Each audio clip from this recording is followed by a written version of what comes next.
Kaya tayo naghahanap buhay, kumakain para makapaglingkod tayo ng maayos, di ba? Hindi yung kaya tayo kumakain para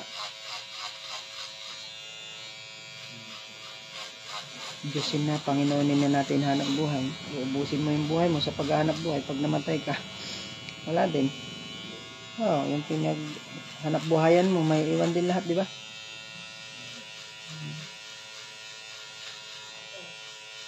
Wala naman tayo magdadala eh.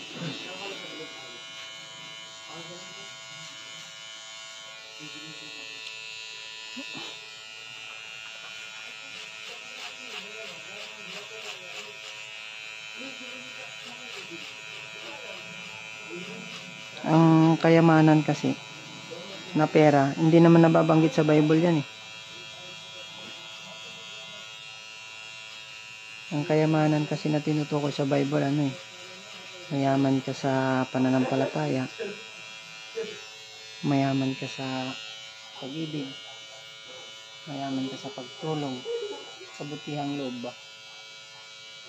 Kaya nga ang Diyos magaling talaga eh.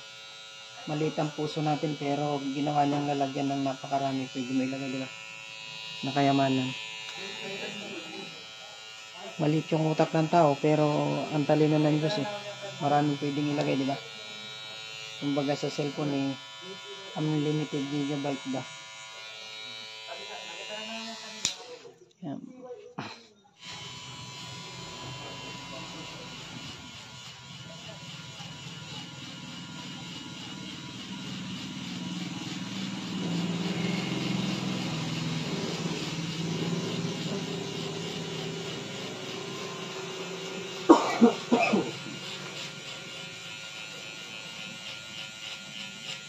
Ang buhay kasi natin, hiram yun, hiram. Naniniwala ba kayo doon? Pahiram lang sa atin. Di ba, hiram? Ibig sabihin, pag hiram, walang bayad, di ba? Pero pag babayaran mo, mahal, di ba? Tingnan mo. Natusok yung mata. Papa-hospital mo, magkano bayad? Milyon, di ba? Pero binigay lang ng Diyos, libre, di ba? Yung hininga natin, subukan mong hindi ka makahinga. Punta ka sa hospital, magbabayad ka. Hindi ka nila papahiramin ng hininga. Babayaran mo, di ba? Kaya lahat yun, hiram lang ito sa atin. Baka malaking utang na loob na natin sa Diyos talaga yung hininga natin, buhay natin. Kasi unang-una, sa libo-libong similya sa libong similya ng lalaki at babae, isa lang nabuhay. Tayo lang, swerte tayo. Diba? Iningatan tayo na lumabas tayo. Sa tiyan pa lang 9 months. Nasa loob tayo ng tiyan, nasa loob pa tayo ng tubig. Hindi naman namatay, diba? May silang tayo, lumaki, nagbinata. Yung iba nagkaasawa, nagkapamilya. Hindi naman nagutom. Kumbaga sa dami ng mga binigay sa atin ng Diyos yung kabayaran ng pagpapasalamat at pagpuri din natin may binibigyan ng iba na parang yung Diyos pang nagmamakaawa na pasalamatan mo kung gano'n.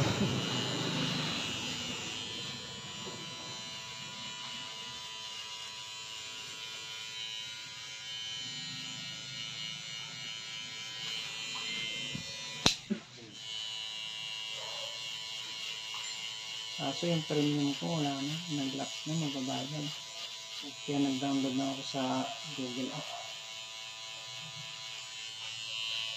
Kaya yung pinang-edit ko may font, may watermark. Pero pag tinatamad ako, di na ako nag-edit. Upload ko na. Mas maganda kasi yung traditional video, yung gumagalaw ba. Yung mga ibang vlogger kasi ngayon, para ka nang nanonood ng pelikula eh. Mas maganda lang din gumagalaw. Nagbibigay ka ba?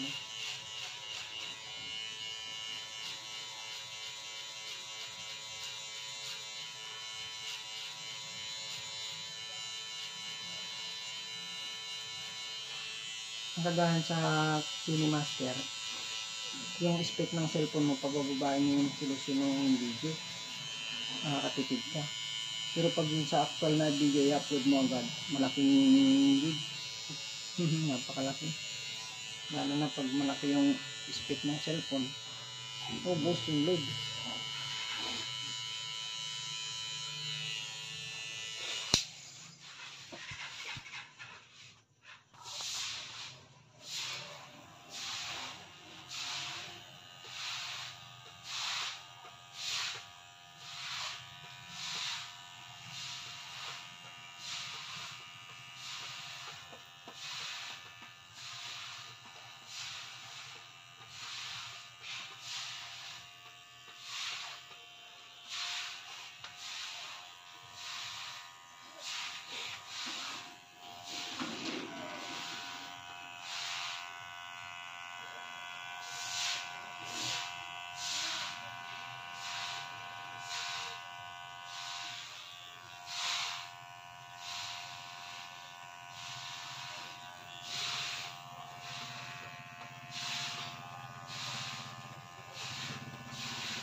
Yung pre na itinuro dun sa Mateo, pinipray nyo rin yun?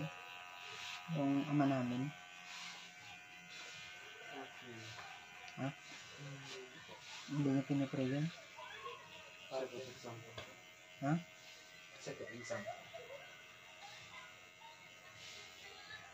Sa? Paano? Example. Ganun.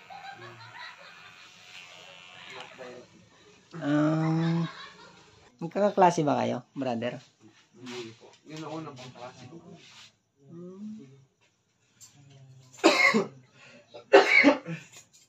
Bawasan ko, no?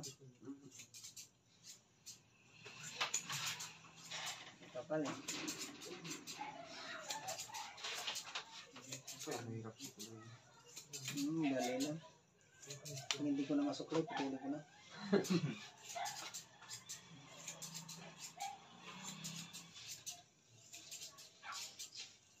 Malalaki ng gunting ko. Pang mananabas eh. Isang cutting lang, putol lahat eh.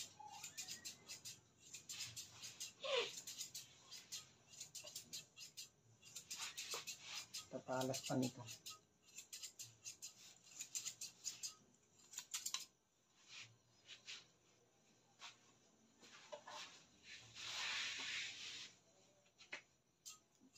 Natural naman, di ba? Diretso mo lang kuya. Baka matabingin tayo ng bawas.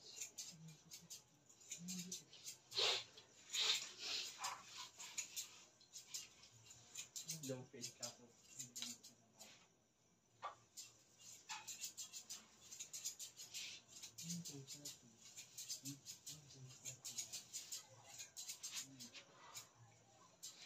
Ilang kayo magpapagupit ba dyan sa labas? Isa lang po. Isa lang. Pero maraming bodyguard na. Kala ko lahat yun. Hintay lang. Maguray-uray lang kayo. Hintay lang kayo.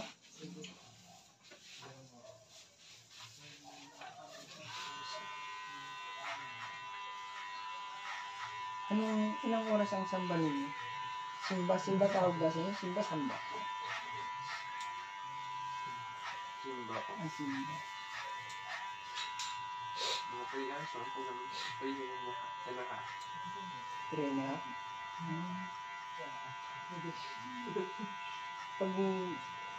Pag nagpipray naman kayo sa sarili niyo, ilang minuto naman? Wala po siya nakadepend sa minutes pa. Wala po siya nakapasok. Pero ano yun, ano yun, dapat may minute yun. Sa inyo na mga binata, may asawa na ba? Wala pa.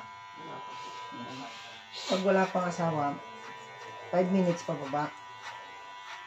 Pero pag sa amin na may mga pamilya na, may asawa na, mga anak na, 6 minutes pataas.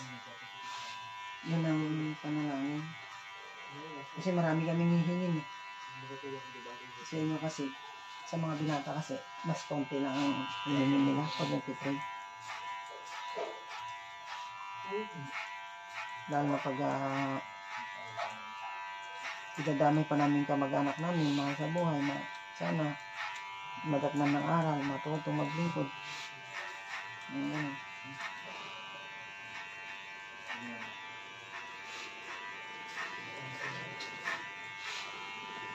Pero marami akong naririnig na prayer na may malaking kulang sa prayer nila.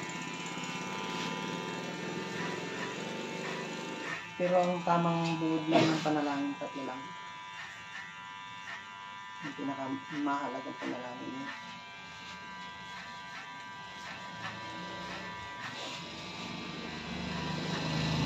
Pero sa tao kasi, ang hihingin lang yan eh. 3 lang eh. Ang lalambingin niya sa Panginoon. Una-una, isang malawak na pangunawa. Isang malusog na pangangatawan. Tapos yung makabahagi sa buhay na walang hanggan. Pero maraming nagpipray na hindi nababanggit yung buhay na walang hanggan. Ano? Hindi nila nababanggit, no? Puro paghingi, pasalamat, pagpuri. Ano?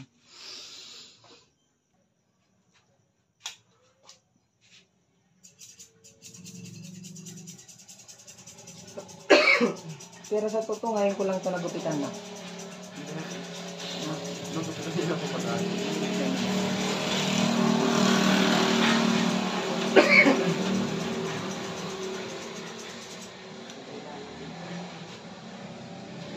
Pagpagod na mata ko, binaganyan ko lang supply para makita. Kaya pati supply ko eh.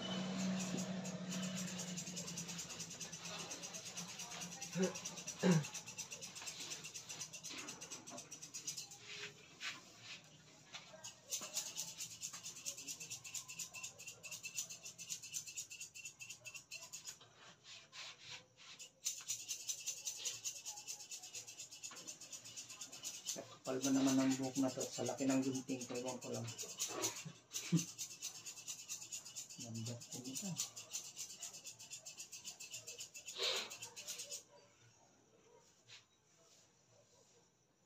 Kahit kulot, nakantay din. Kahit paano.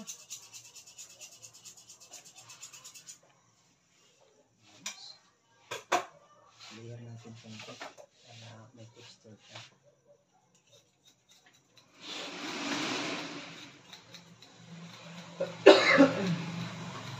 Ang tatanong ko sa ulo sa mampu, ano kami sa katulog ko. Lalaki ng gunting eh. Kahit yung razor kong kawa-kawayan, takaw din kumain eh.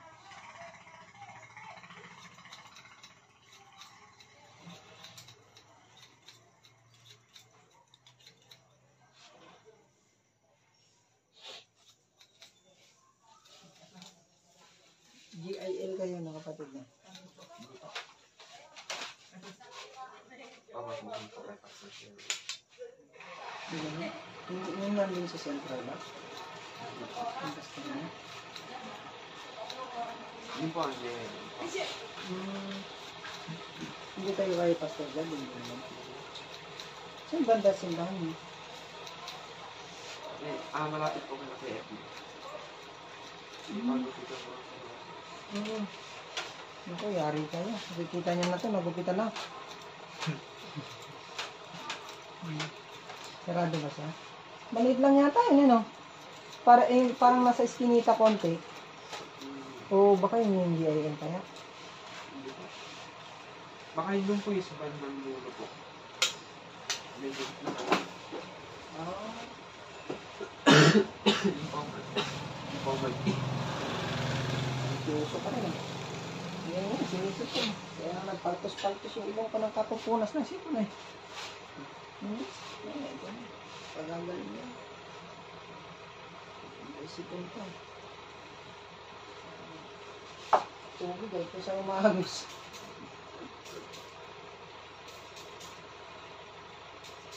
Ay, sumulak na ito.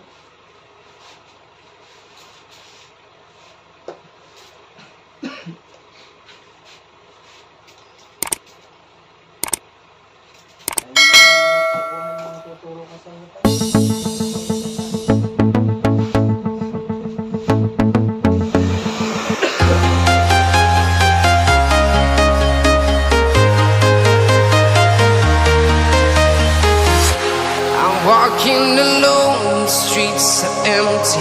The only thing I can see is my own silhouette. I'm getting stronger, step by step. The clock is ticking, but there's no time for regrets. I've been